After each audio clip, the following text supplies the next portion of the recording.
اعوذ باللہ من الشیطان الرجیم، بسم اللہ الرحمن الرحیم۔ معزز ناظرین اکرام، السلام علیکم ورحمۃ اللہ وبرکاتہ۔ معزز ناظرین، آج کی اس ویڈیو میں ہم قادیانیوں کے بارے میں بات کرنے والے ہیں کہ قادیانی کوئی مذہب نہیں بلکہ ایک فتنہ ہے۔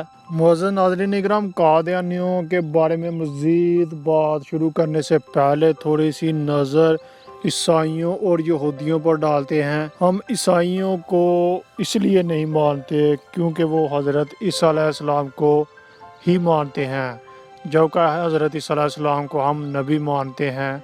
اور یہودیوں کو اس لیے نہیں مانتے کیونکہ وہ صرف حضرت موسیٰ علیہ السلام کی نبوت تک ہی قائل ہیں۔ موسیٰ علیہ السلام ہمارے نزدیک بھی ایک نبی ہیں، بلکہ ہمارے ایمان کا ایک حصہ ہے، اور ان کی نبوت کا انکار کرنا اسی طرح مشرکین اور کفار کا معاملہ ہے۔ اگر ہم قادیانیوں کو ایک غیر مسلم قوم تسلیم کرتے ہیں تو ہمیں یہ بھی تسلیم کرنا پڑے گا نعوذ باللہ مرزا قادیانی بھی اپنے وقت کا نبی تھا، حالانکہ وہ سب مرتدین ہیں۔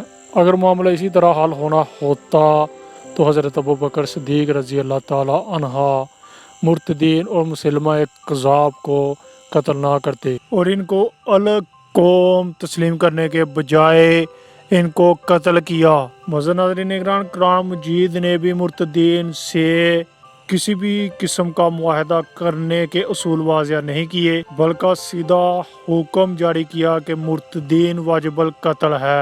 حالانکہ اس طرح کا حکم نہ تو عیسائیوں کے لیے آیا ہے نہ یہودیوں کے لیے، بلکہ صرف مرتدین کے لیے آیا ہے، اور مرتدین الگ قوم نہیں ہو سکتے اور نہ ہی اسلام انہیں تسلیم کرتا ہے۔ یہ نبوت والا معاملہ بہت سنجیدہ اور پیچیدہ ہے، اس پر بات تمہاری عقل سے کہیں زیادہ ہے، بہتر ہے کہ بحث نہ کیا کرو۔ نبی کریم صلی اللہ علیہ وآلہ وسلم نے خود مسلمہ کذاب اور اس کے حواریوں کو قتل کرنے کا حکم دیا ہے، اور صرف ایک حکم دیا کہ وہ اسلام کی طرف لوٹ آئیں۔ اس کے علاوہ کوئی اصول، کوئی قانون اور ضابطہ مرتدین کے لیے ہمیں اسلامی تعلیمات اور قرآن و حدیث، حیات نبی صلی اللہ علیہ وآلہ وسلم اور حیات صحابہ میں ہمیں نہیں ملتا، اور خدا را اس پر بحث نہ کرو، اپنے نبی اکرم صلی اللہ علیہ وآلہ وسلم کے آگے بڑھنے کی کوشش مت کرو۔ نبی اکرم صلی اللہ علیہ وآلہ وسلم کی ذات اقصد ہی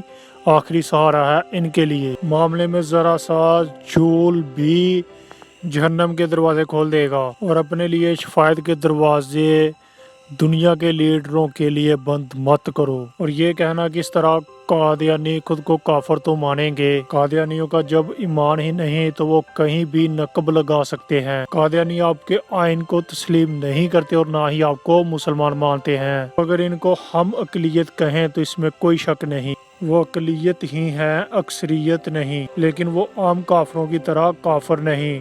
سمجھانے کے لیے اور بات کر دوں، کیا کبھی کسی ہندو نے اپنا نبی بنایا اور یا کبھی کسی سکھ نے اپنا نبی بنایا؟ کمنٹ میں ضرور بتائیے گا۔ ناظرین اکرام، پوری طریقے اسلام میں جھوٹے نبی کو ماننے والا ہی مرتد کہلاتا ہے۔ مرتد کبھی عام کافروں جیسا نہیں ہو سکتا۔ قادیانی کہہ دیں کہ وہ مرزا کو نبی نہیں مانتے تو پھر ہم ان کے ساتھ کافروں والا معاملہ کریں گے۔ ناظرین اکرام، بہت حساس معاملہ ہے، بہت حساسیت درکار ہے۔